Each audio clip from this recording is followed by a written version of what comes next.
किसी को इतना मत डराओ कि उसके अंदर से डर खत्म हो जाए, वरना जिस इंसान के अंदर से डर खत्म हो जाए जिंदगी बर्बाद कर देगा तुम्हारा। आप धोखा देके ये सोचिएगा कि ऊपर वाला आपको धोखा नहीं खिलाएगा, याद रखिएगा पक्का। क्योंकि हम लोग के जब सीसीटीवी कैमरा से आप नहीं बच पाते हैं तो ऊपर वाले का सीसीटीवी कैमरा तो बहुत तगड़ा है। लेकिन याद रखना, जिस दिन ऊपर वाला सजा देगा ना, किसी को पता नहीं चलता है। अचानक देखते होंगे ना, कभी कभी कोई इंसान जो होता ना बड़ी ऊंचाई पे गया था, बर्बाद हो गया, कुछ ना कुछ उसने तांडव किया था। तुम लोग ध्यान मत देना जी, कोई लड़का ध्यान नहीं देगा यहाँ पे। मिशन फेल है गया कि नहीं हो गया? लड़का लोग को डिस्टर्ब करेगी। देवताओं को इतिहास गवाह, ऋषि मुनियों के तपस्या को भंग करने वाले कौन थे? एक स्कूल में हम गए थे ना, तो एक छोटा बच्चा बोल दिया, बेचारा हमको बड़ी शर्म लग गया है। छोटा बच्चा को हम बोले थे, छोटे बच्चों का स्कूल था, वहां गए थे। हम कहे बच्चों तुम लोग ना डेली 1 गिलास दूध पीना। हम कहे आप में से कितने लोग ऐसे बच्चे हैं तो सब लोग ऐसा फॉलो करेंगे? तो एक लड़का कहा सर, वो कहा कि हम बोले कि कौन लोग नहीं पीते हैं दूध? तो वो हाथ उठाया कि क्यों नहीं पीते हो बाबू? कह रहा सर हम लोग गरीब है ना, हमारे यहाँ नहीं आता है। मेरा दिमाग अजीब हो गया है। एक छोटा सा बच्चा सिखा दिया, उसके बाद से हमारा बोलिए नहीं निकल रहा। गए थे पढ़ाने, पढ़ा के भेज दिया हमको। डॉक्टर, मास्टर और वकील जीवन भर सीखते हैं।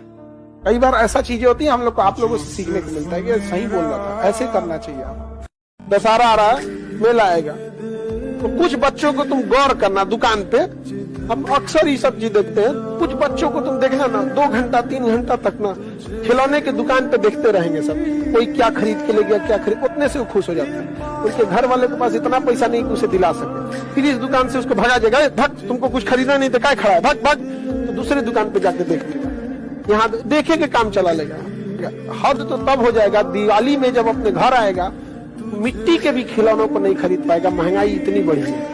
और हम लोग भात लेके खुश हैं, 5 किलो भात। अरे दुख होता है बाबू।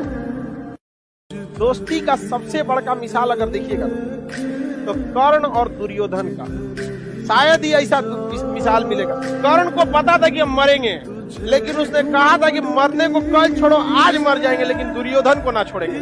कितना समझाए थे कृष्ण भगवान, ठीक चल जाओ, वहां पे कुंती तुम्हारी अपनी ही माता है। तो कहे थे अपनी माता है, जो समय मेरा उम्र था कि माँ की छाती से लग के दूध पीने का, हमको गंगा में दहा। और आप बात करती है कि आज युद्ध आया है तो हम उनके बेटा हैं। हमको जब मरने के लिए छोड़ दिया तो दुर्योधन ने पाला था।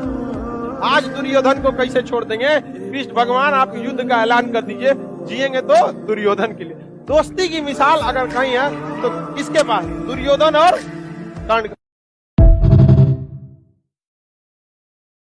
आप में लड़ने की शक्ति नहीं, लेकिन अगर आपके सामने कोई आपके माता पिता को मार देना तो फिर आप कह दीजिएगा तुम कितना बड़ा अधिकारी हो कि क्या हो, मार देगा आदमी। देखेगा आदमी तुम कौन हो, आदमी छोड़ देगा, मारेगा ऐसे कि उसके रिश्तेदार देखने आएंगे।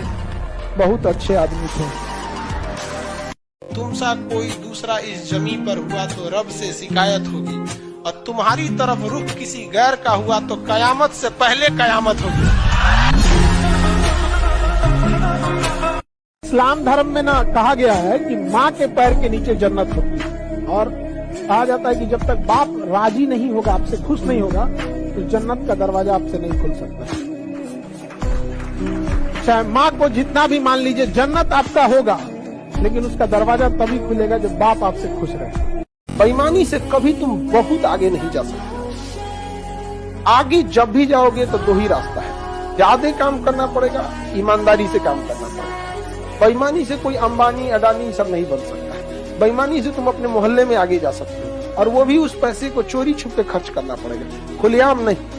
और ईमानदारी से कमाओगे तो बहुत आगे जाओगे आप। एक आदमी पेट्रोल पंप पे गया पेट्रोल भरवाने, तो अपनी पत्नी को बाइक पे बैठाया तो उतार दिया, और फिर पेट्रोल भरवाने गया। भरवा के आया तो उसकी पत्नी पूछी कि पेट्रोल भरवाने गया तो हमको क्या उतार दिए? तो कहा ऊपर पड़ो, विस्फोटक सामान दूर रखे। दाना डाल के कबूतर फंसाया जाता है, बाज नहीं है। और अगर किसी ने फंसा लिया ना तो पिजड़ा सहित लेके उड़ जाएंगे। आदमी शांत रहता है तो इसका मतलब ये नहीं मेरी लाइफ एक हैंडपंप की तरह है, दिखता जितना है ना उससे बहुत नीचे है। जिस दिन आपके अंदर ये समझ में आएगा ना कि आपके घर की जरूरत है, माँ बाप का सपना है, आपके लिए कोई इंतजार कर रहा है, ये जरूरी है आपको, अगर सफल नहीं हो गए तो पूरी समाज आपको ताना मारेगा। गरीबी पे मजाक मत उठाइएगा बाबूया, कि समय सब चीज याद रखता है, भूलता नहीं है किसी का। और याद रखिएगा, जो आज गरीब है जरूरी नहीं कि कल भी गरीब रहे।